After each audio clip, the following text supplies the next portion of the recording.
I'm Lisa Bonnies, your host, and my guest for this session is Brian Smith. Our topic today is From Grief to Growth.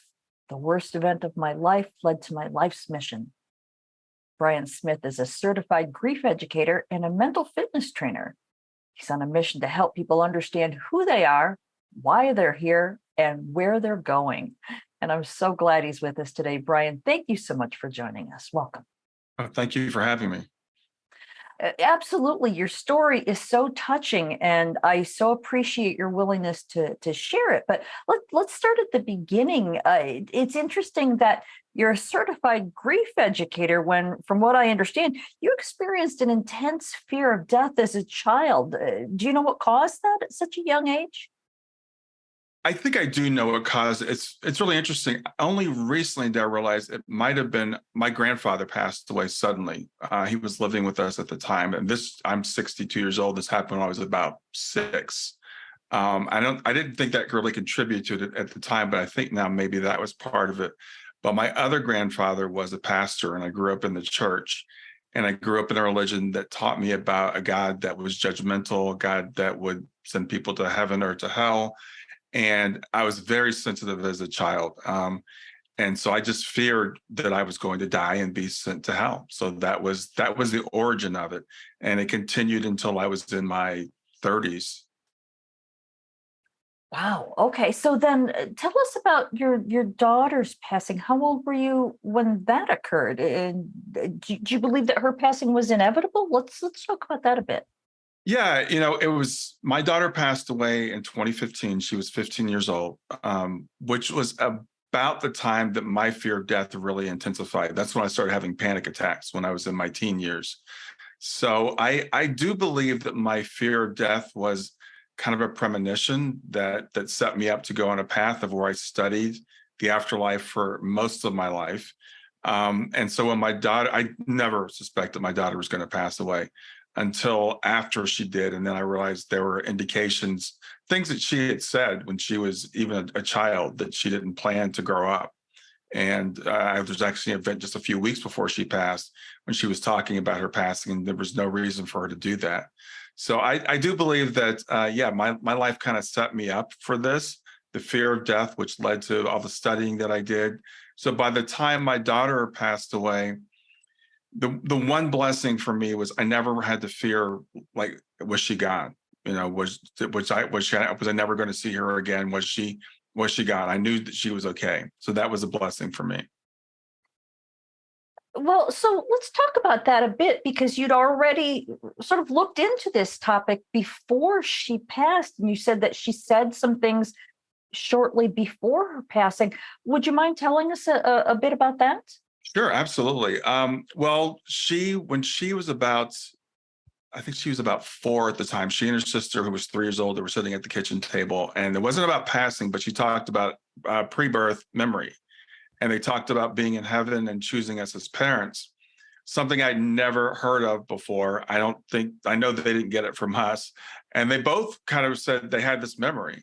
When she was about the age of 10. She got very upset. She said, "I don't want to grow up." Her sister was a teenager and just, was going through puberty. She's like, "I don't want to go through that. I don't want to grow up. I don't want to be, I don't want to be an adult." She truly, genuinely enjoyed being a child.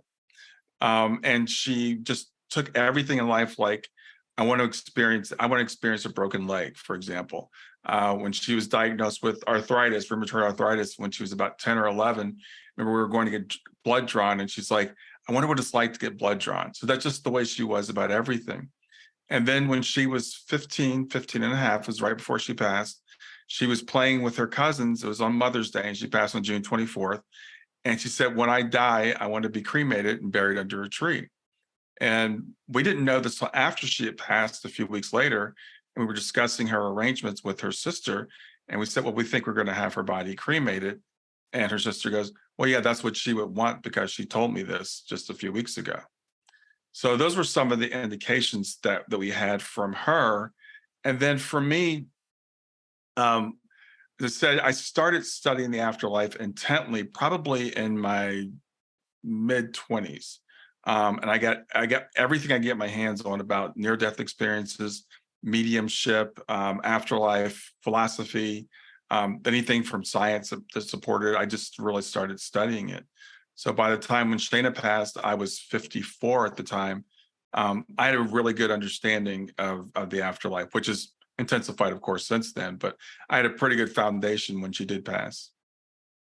That's so fascinating.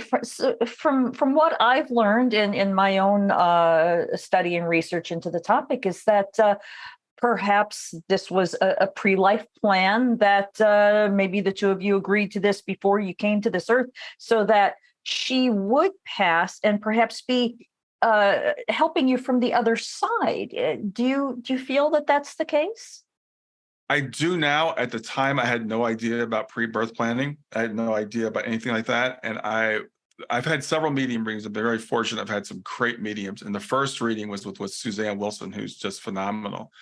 And she said to me, Shayna is saying that this was inevitable, that this was planned. And that was the first time I'd ever heard of anything like that. And of course, when you first hear this and it's when your child passes, it makes no sense, because you're like, why would I plan this? And I jokingly now say I blame Shayna for this, because it seems like something Shayna would plan. But I absolutely believe that we do pre-birth planning. And I believe that it's sometimes things happen to open us up, to put us on the path that we're supposed to be on. Mhm. Yeah, I know it's difficult to even say those words or suggest that kind of thing to somebody who's experienced the death of a loved one, because understandably it can anger them. I would never have agreed to experience this kind of horrific pain. So I appreciate your allowing me to ask that question. Now I know that you work with the Helping Parents Heal Foundation, and also with the Soul Phone project. Has Right. Was it your daughter's passing that led you to doing working with these organizations? Oh, absolutely, 100%. Yes. With Helping Parents Heal, life, there's been a series of synchronicities in my life. So after Shayna passed, someone said, you should reach out to this guy named Mark Ireland, who I had never heard of. He had lost a son. He had written a couple of books, and he was one of the co-founders of Helping Parents Heal. So I reached out to Mark. He was very generous with his time. He and I emailed back and forth. He actually gave me copies of his books, and I learned about this organization called Helping Parents Heal. And then, just again, synchronicity, we were going on vacation the year after Shayna passed, and my daughter Kayla said, I don't want to go to the beach. We always went to the beach. She said, I want to go somewhere totally different. Let's go to the desert. Let's go to Arizona. So we went to Phoenix, and it turns out that Elizabeth Boisson, one of the other co-founder of Helping Parents Heal, lives in Phoenix. So we met Elizabeth, and she's like, I think you should be part of this organization. So I started working with Helping Parents Heal shortly after that. And that's where, again, I started learning more about pre-birth planning and all that stuff, and through talking to mediums and things of that nature. So yeah, that's that's exactly how I got into this. And then my wife, she loves Suzanne Giesman, so we went to a summit that she was putting on, and we were there. And that's, I think, the second time I had met Mark Pitstick.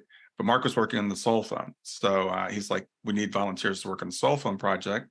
So that's what led to that. So none of these things were planned; they just kind of came about. Yes, interesting how they just sort of fall into place, isn't it?